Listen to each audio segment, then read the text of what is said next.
Hello दोस्तों, स्वागत है आपका हमारे चैनल टेक चेक में। तो आज हम जिस टॉपिक पे बात करने वाले हैं वो है डीबीएमएस।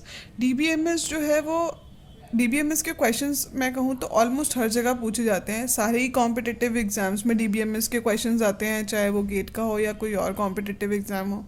इवन जो स्टूडेंट्स बीटेक बीसीए या एमसीए कर रहे होते हैं उनका भी मेन सब्जेक्ट होता है डीबीएमएस, और डीबीएमएस काफ़ी इम्पॉर्टेंट भी है। तो चलिए पहले हम जान लेते हैं कि डीबीएमएस है क्या। तो डीबीएमएस जानने से पहले हम इसकी फुल फॉर्म जाने तो डेटाबेस मैनेजमेंट सिस्टम। उसमें से पहले हम जानते हैं कि डेटाबेस क्या है। तो अगर जैसे कि नाम ही सजेस्ट कर रहा है, डेटा का कुछ बेस, राइट, उसी को डेटाबेस बोला गया है। तो डेटाबेस बेसिकली क्या है, आप मान लीजिए एक बहुत बड़ा सा कंटेनर जिसमें हमने काफ़ी सारा डेटा जो है स्टोर किया हुआ है। ठीक है, एक कंटेनर जिसके अंदर हम सारा डेटा जो है, जो भी हमारा डेटा है वो स्टोर कर दे, वो हमारा बेसिकली एक डेटाबेस हो गया। तो डेटाबेस भी कुछ ऐसा ही वर्चुअल इन्वायरमेंट होता है जहाँ पे एक बहुत बड़ा कंटेनर होता है और हम अपना सारा डेटा जो है उसमें स्टोर कर सकते हैं। ठीक है, और डेटाबेस जो है उसमें जो डेटा स्टोर होता है वो बेसिकली किसके फॉर्मेट में होता है, रोज़ और कॉलम्स के फॉर्मेट में। जैसे कि आप एक एक्सेल शीट इमेजिन कीजिए। एक्सेल शीट में क्या होता है कि एक कॉलम बनाते हैं आप।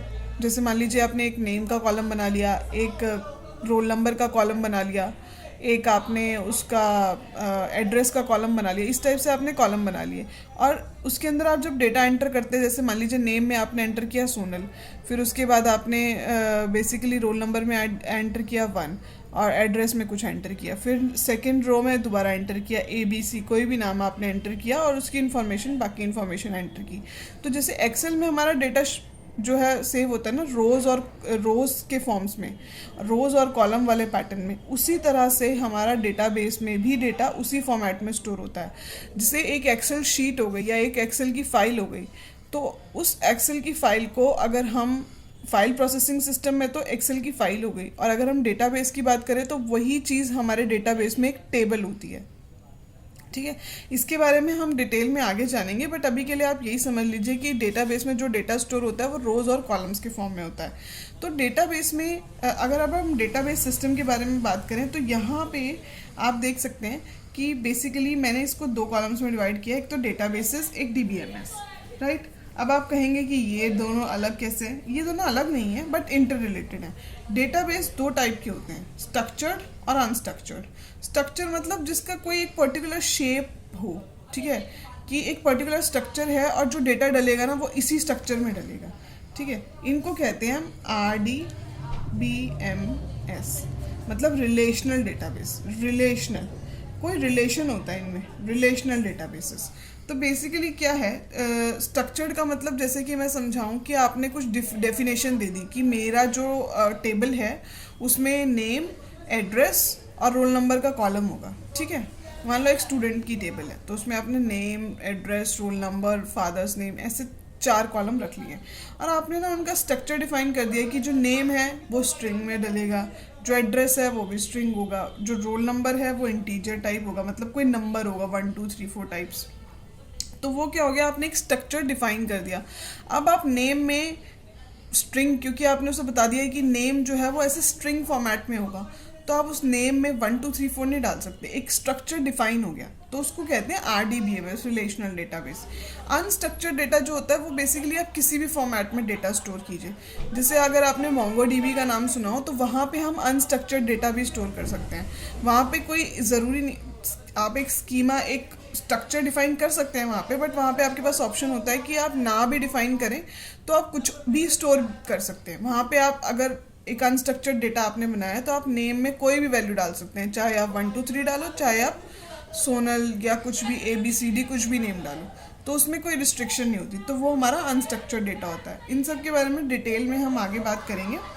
और DBMS, अब यहाँ पे DBMS क्या है? DBMS वो सॉफ्टवेयर है जिसमें बेसिकली सारे ऑपरेशंस परफॉर्म होते हैं। ऑपरेशंस एज इन, जैसे मान लीजिए कि डेटाबेस में आपको ये तो पता होगा कि जिससे आपको कोई भी एंट्री करनी है, जिससे आपको फाइल में कोई एंट्री करनी होती है एक्सेल की, तो आप क्या करते हैं, टाइप करते हैं नेम अपना, है ना। जैसे मान लीजिए ये एक मेरा टेबल है, यहाँ पे मैंने एक कॉलम बना लिए नेम, ठीक है, यहाँ पे एड्रेस, यहाँ पे रोल नंबर, ठीक है, ये मेरे एक टेबल है। इसी ये इसको आप एक्सेल शीट समझ लो, और यहाँ पे एक आईडी होती है, ठीक है, आईडी 1 2 3 इस टाइप से। तो इसको आप एक एक्सेल शीट समझ लो, या इसको आप एक बेसिकली टेबल समझ लो। डेटाबेस में भी टेबल ऐसी ही बनती है, और हमारी एक्सेल शीट में भी आपने देखा होगा तो इसी टाइप से एंट्री होती है। तो अगर आपको एक्सेल शीट में कोई डेटा एंटर करना होता है तो आप मैनुअली उसे टाइप करते हैं।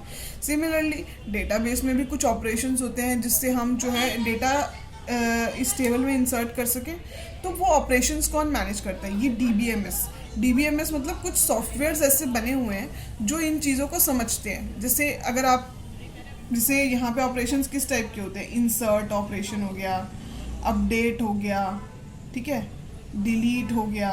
तो ये कुछ ऑपरेशंस हो गए, है ना। और ये अब जैसे अब यहाँ पे बहुत सारी क्वेरीज होती हैं। इंसर्ट की अपनी क्वेरी होती है, इंसर्ट इनटू। अपडेट करना है तो अपडेट क्या करना है, किस कॉलम पे अपडेट करना है, ये सब जो है कुछ क्वेरीज होती हैं। अब ये ऑपरेशन समझता कौन है? तो ये ऑपरेशंस हमारे जो हैं बेसिकली ये कुछ सॉफ्टवेयर्स बने हुए ये समझते हैं। जैसे माई सीक्वल हो गया, पोस्टग्रेस हो गया, ऑरेकल हो गया, सीक्वल सर्वर हो गया। ये कुछ सॉफ्टवेयर्स हैं जो इन ऑपरेशंस को एग्जीक्यूट करने में हमें हेल्प करते हैं और हमारी क्वेरीज को फास्ट बनाते हैं, ठीक है।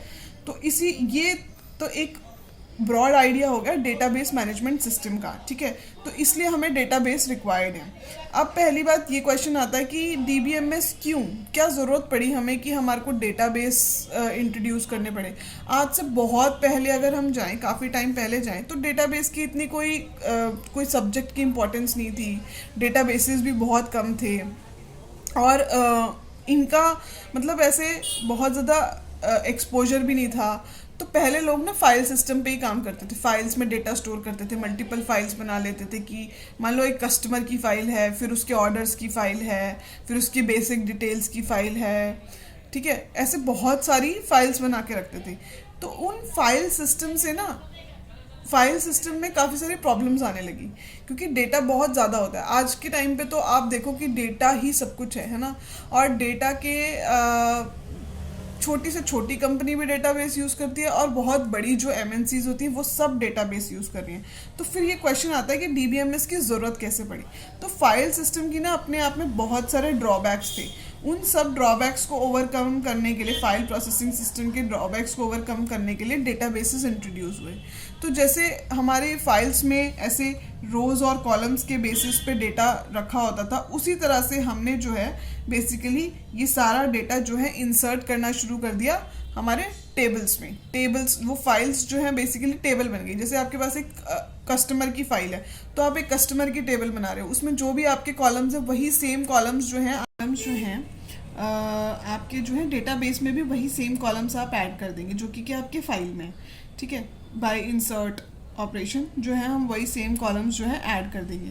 तो यहाँ पे जितने भी ऑपरेशंस होते हैं ना, परफॉर्म करना इजी होता है। आप जो दो टेबल्स हैं उनको लिंक कर सकते हैं, ठीक है। वो आगे मैं बताऊंगी कि कैसे दो टेबल्स लिंक हो सकती है। वरना मान लो आपको एक कस्टमर की फाइल है, एक ऑर्डर की फाइल है, उनमें डेटा मैच करते रहो।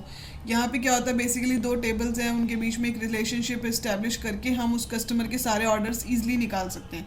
तो इसलिए डेटाबेस मैनेजमेंट सिस्टम जो है अपने आप में बहुत सारे एडवांटेजेस के साथ था, जो कि फाइल सिस्टम प्रोवाइड नहीं कर पा रहा था। इसीलिए डीबीएमएस का इंट्रोडक्शन हुआ।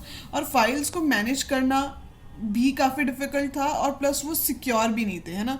जैसे डेटाबेस में बहुत सारी सिक्योरिटी के फीचर्स होते हैं, लाइक आप अपने यूज़र नेम पासवर्ड से ऑथेंटिकेशन लगा सकते हो, रोल बेस्ड ऑथेंटिकेशन होते हैं उसमें, जिसके बारे में मैं आपको एडवांटेजेस जब मैं बताऊंगी डीबीएमएस के, तब उसको डिटेल में एक्सप्लेन करूंगी।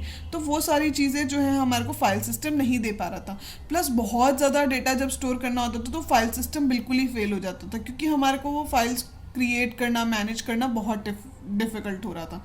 वो सारी एडवांटेजेस जो हैं डीबीएमएस ने हमें प्रोवाइड कर दी, सारे ड्रॉबैक्स को ओवरकम कर लिया। इसीलिए डीबीएमएस जो है आज के टाइम पे बहुत ज़्यादा पॉपुलर है, और हर कंपनी जो है, कोई अब फाइल सिस्टम पे तो कोई वर्क ही नहीं करता, बहुत टाइम पहले से ही वर्क नहीं करते हैं। बट डीबीएमएस इसीलिए इतना वास्ट है, इतना ग्रोइंग है, और हर छोटी बड़ी सभी कंपनीज जो हैं डीबीएमएस पे काम करती हैं। तो आज की वीडियो के लिए इतना ही। नेक्स्ट वीडियो में हम इसके एडवांटेजेस और डिसएडवांटेजेस के बारे में श्योरली डिस्कस करेंगे। Thank you for listening us, and please like and subscribe our channel tech check, and please share with everyone who basically needs to understand all this. Thank you so much.